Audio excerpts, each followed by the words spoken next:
What's going on YouTube? It's your boy Logistical Styles coming at you with another video, and today we are in the lab and we are doing a bit of a gig log review. This past weekend I finally did my last wedding, I believe, for the year 2024. It's been a really interesting wedding season. This wedding season has been comprised of events all over an hour and a half to 2 hours away from my house. So I've been out in the very rural areas. I've been doing a lot of barn weddings. And you know what? I'm actually happy to be done with wedding season. I'm ready to move on to holiday parties. They're a lot easier. Sure, they pay a little bit less money, but I am happy to have less stress in my life. Weddings, I know for me, I'm not sure how other people feel. Some of y'all do really well with weddings and y'all thrive with them, but for me, they're always a source of anxiety. There's a lot going on. I'm a one man show. I'm also a subcontractor. So a lot of times I just get some bare bones information. I show up and I make it happen. And sometimes it works out great. Sometimes it doesn't. Sometimes it's awkward because I don't get all the information. And then there's a lot of moving parts. There's ceremony sound systems, there's cocktail hour sound systems, and then reception. And sometimes they can be all the one in the same, and sometimes they're three separate systems. So this weekend I did a wedding ceremony, cocktail hour, and reception at a barn, a farm venue. That seems to be all the rage lately, the past couple of years. This year was very heavy. I think I only did one wedding, and it was just a reception only, and that was held at a rooftop. Beyond that, everything else has been just barns and farms and all kinds of stuff. And while they do look good and they make great backdrops for weddings, they're just not, ideal for mobile DJs. Usually the sound and the DJ is an afterthought and they just kind of fit you in where they can. And this weekend was no different. I was actually an hour away from my house, so that's kind of close for me. I was in Jackson, Georgia, which is south of where I live, south of Atlanta. And this place was like really off the beaten path. I think the driveway off the main road was about a mile long before you actually got to the property. And it was a great looking property. I'll show you some pictures from my iPad in a minute, but this was a weird one because they wanted me to only use one sound system, and I was outdoors. I didn't realize I was going to be outdoors the entire time. And basically, they just wanted me to point the speakers in the direction of the ceremony during the ceremony time, and then point them in the direction of the cocktail hour area. And the dining area was actually even further back, and I had to kind of, just boost my volume for that. It was a little challenging in some aspects, but then in another aspect, it was kind of easier for me because I only had one sound system. I just had to make it work. And that required me using a lot of extension cords and what have you. So we'll go into that. I'll show you that right now. Let's hop over to the iPad. Let's see. I'll pull up. This is what the my setup looked like. And you will notice that at this point, I have the tops of my RCFs pointing backwards because that is the direction where the actual ceremony took place. This is my basic setup that I've been using all year. My RCF J8s. I have my homemade DJ booth, which is really just an Odyssey stand, and this top I made, myself using some wood, and my Rev 5 is actually inside of a flight case. So this is what I've been using. It's very simple. The gooseneck mic stand comes in really clutch. And then, I have my Shure BLX microphones. Some people hate them, some people love them. They've been working fine for me. See if I can get a better video of what's going on. So here is video of the setup, and you can get kind of see the whole area. So I'm out here exposed. Fortunately, it wasn't gonna rain. There was no rain in the forecast at all. I used my uplights to uplight, some of the architecture. But you see where the ceremony was, all the way over there. And I knew my wireless mics that I use for ceremony, the Rode Wireless Go, wasn't going to make it that far. So what I ended up doing was clipping. Let me see if I can pause it here. Bring it back a little. Right here, you can see I have clipped my receiver for my Rode Wireless Go to a branch in the bushes. And I've run an extension cord all the way back to where I am. And that was actually a very smart move on my part because, like I said, the ceremony was all the way over there. I had the receiver clipped on the bushes, and then I ran a cable all the way back to where I was over there. Now, this is not the ideal setup, but this actually worked perfectly for me. And you can see a little bit more of my setup. I had, just my Rev 5. I had my MacBook and my iPad Pro both running DJ Pro. And I will say that the ceremony was perfect. It was my best ceremony execution to this day. So even though I'm complaining about the way they had me set up, it was my use of workarounds, which meant extra cabling and adapters, which allowed me to get everything to work perfectly. Because had I set my receiver up where I was, there would have been issues. We wouldn't have been able to get good reception. There would have been a lot of dropouts. But because I used that extension cord, I was able to get the receiver close enough to the transmitters, and everything sounded great. Now, this is what my view looked like from behind the DJ booth. And up there, that's where people were sitting and eating. So I had to play music that they could hear up there. Now, I could have ran another speaker around, but the problem is there would have been a trip hazard somewhere. I didn't have enough time to set, wiring up to get that speaker working. And at the same time, I did not want to use my wireless X5s or Boscas. And the reason I didn't want to use that because I've had experiences, especially with the X5s lately, where the signal isn't perfect and I don't have time to do, trial and error with the X5s to get a better signal. I don't have time. And then the X5s, they don't show a signal meter. The Boscas do show a signal. And I just haven't had a lot of chance to get my full trust behind them, especially because I've had issues where I set everything up, they work fine, then the room fills with people, and then suddenly the speaker, the wireless signal is dropping in and out. And then people come over and tell me, hey, I think your speaker's dying. You got to move it around and do stuff. And it's just not something I want to do as a one-man show.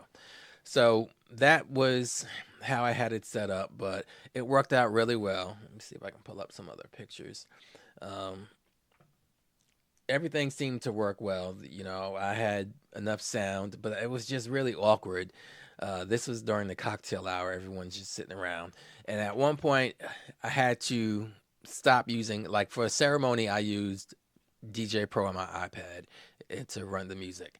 And I also had the same exact music on my iPad, on my MacBook. And it worked out really well, but it got to a point where for the cocktail hour, I didn't have all the music locally stored on my laptop. So what I do beforehand when someone gives me a playlist of music and I get it into Tidal, I always, especially on my mobile devices, I always download the playlist for local storage. And that's one cool thing about Tidal. It'll allow you to download a playlist for offline play. And that's what I ended up doing. So I was going back and forth between Tidal, the app on my iPad, which was running into the aux input on my Rev 5, and I was using that to play songs that they requested that I just didn't have. Now, let's see. Let's come back here, and I can tell you that I did get them dancing. They did have a good time, but this was one of those weddings that really made me reconsider subcontracting and booking weddings through other people.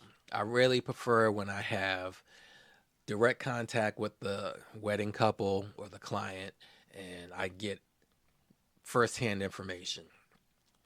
And I also would have the ability to kind of educate the client a little bit, steer them in the right direction because sometimes they don't make the best decisions. And in this case, I don't think they made the best decision when it came to the playlist. They sent me a playlist that had 6 hours, 6.5 hours worth of music. 90% of it was rap. And I'm not against rap, but this was like, it was a lot of Sexy Red. It was a lot of Glorilla, a lot of trap. Um, it was a little bit harder rap than what you would normally play at a wedding, and especially for a wedding that has a lot of older people in attendance and a lot of children in attendance.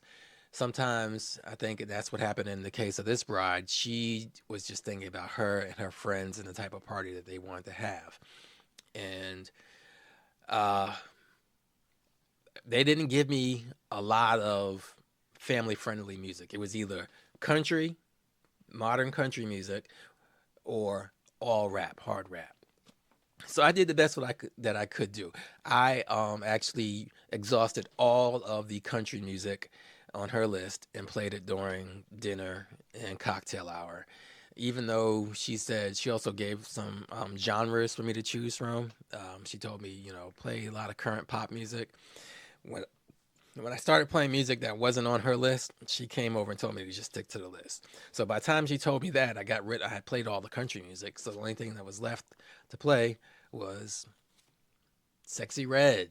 Oh my God, they loved it, Sexy Red, so much. And I'm not against playing that in the right circumstance, but when you got grandma and little babies wandering around, I don't think it's the best time to be um, playing that music. So I went through it, I made it, and then finally, halfway through the dance portion, the bride comes up to me and she kind of relents and says, "Well, can you just go ahead and play Dancing Queen by ABBA so the old people can be happy?"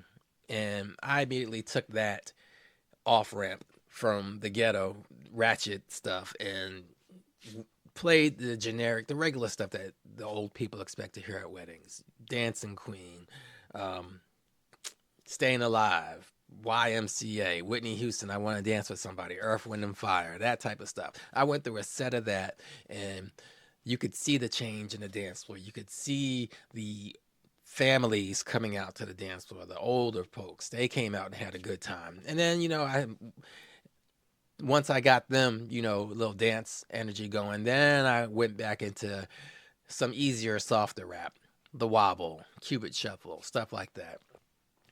But they seem to be determined to just play the most crass music or have me play the most crass music because towards the end of the night, they came up and said, "Well, we want our friend to do a karaoke. Can you like give him the microphone and play what song he wants because he wants to perform it for us?"